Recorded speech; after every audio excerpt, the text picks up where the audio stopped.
음, 안녕하세요. 오늘 여러분과 함께 아주 특별한 존재죠. 바로 고래 이야기 속으로 깊이 들어가 보려 합니다. 네, 안녕하세요. 특히 조창록님의 논문, 그리고 전종님이 정리해주신 메모랑 참고 문헌에 언급된 서유구의 전어지 내용을 중심으로요. 이 거대한 바다 포유류가 우리 조상들에게는 어떤 지적 자극, 또 상상력의 원천이었을지 한번 파헤쳐 보겠습니다. 고래는 선사시대 암각화에도 나올 만큼 아주 오래전부터 인류와 함께 해왔죠. 과학이 발달한 지금도 사실 여전히 신비로운 면이 있고요. 오늘은 그 문헌 기록들을 통해서 우리 조상들이 이 바다의 거인을 어떻게 보고 또 그렸는지 살펴보는 시간이 될 것 같습니다. 네, 그 조창록님 논문을 보면 고래에 대한 인식이 참 뭐라고 할까 복합적이더라고요. 한편으로는 엄청 무서운 대상이었어요. 왜구나, 청나라 오랑캐 같은 침략자에 비유되기도 하고 맞아요. 거대한 크기, 그 힘 자체가 파괴적으로 느껴졌던 거죠. 심지어 탄주어라고 해서 배를 통째로 삼키는 탐욕스러운 존재로 묘사되기도 했고요.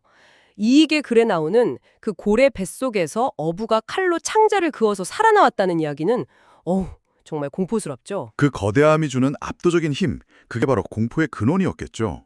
그런데 조창록님 논문에서 또 흥미로운 지적은 뭐냐면요.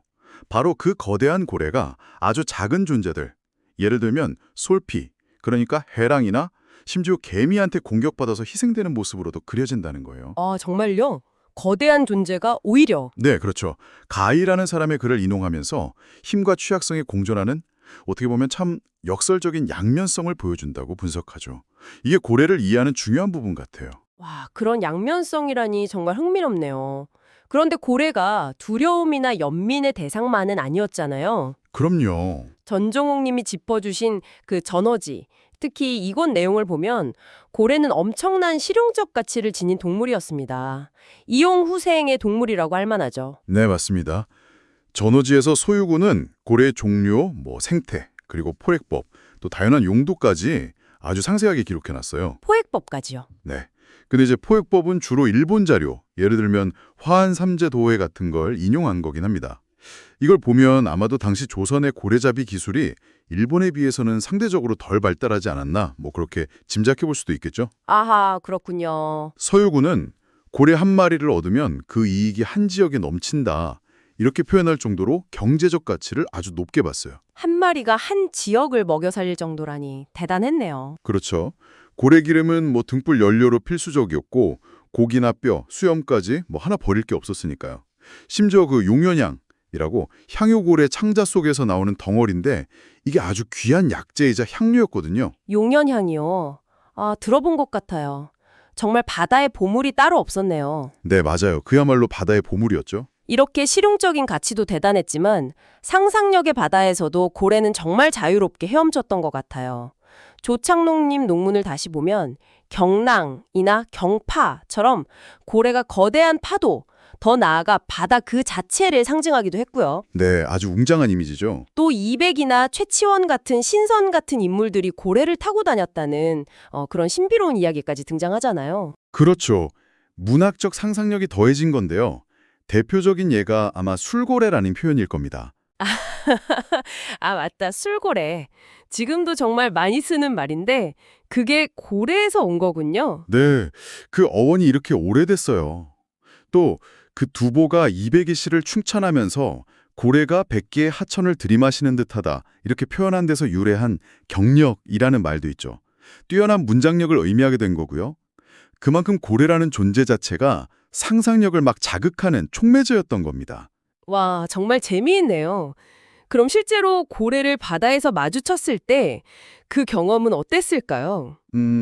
기록마다 좀 다른데요. 조창록님 논문에 인용된 최부의 표해록을 보면 역시나 그 망망대 해에서 만난 고래는 여전히 좀 두려운 대상이었던 것 같아요.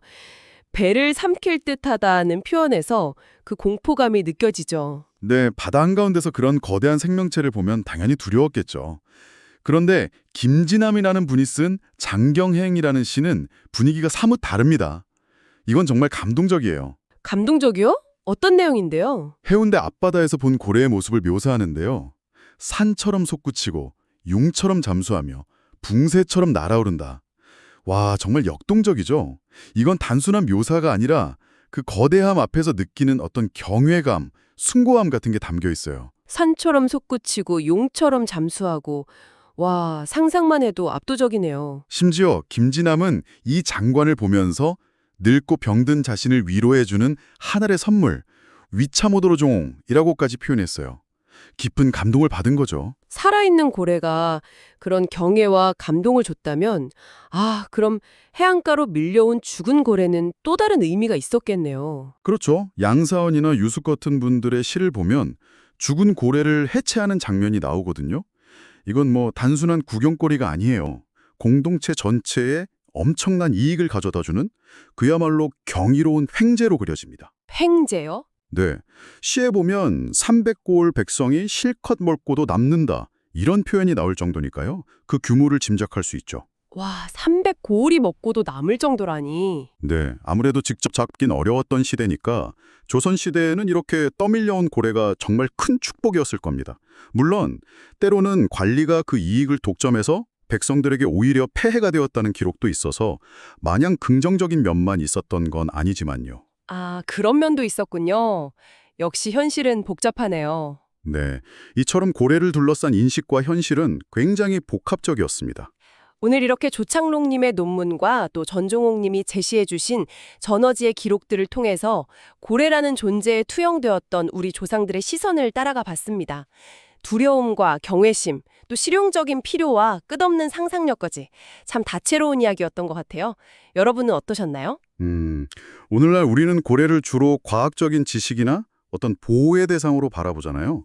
그런데 과거 우리 조상들이 느꼈을 법한 그런 원초적인 경외감, 두려움, 그리고 삶과 아주 직접적으로 얽혀있던 관계 맺은 방식, 이런 걸 한번 떠올려 보는 것도 의미 있을 것 같습니다.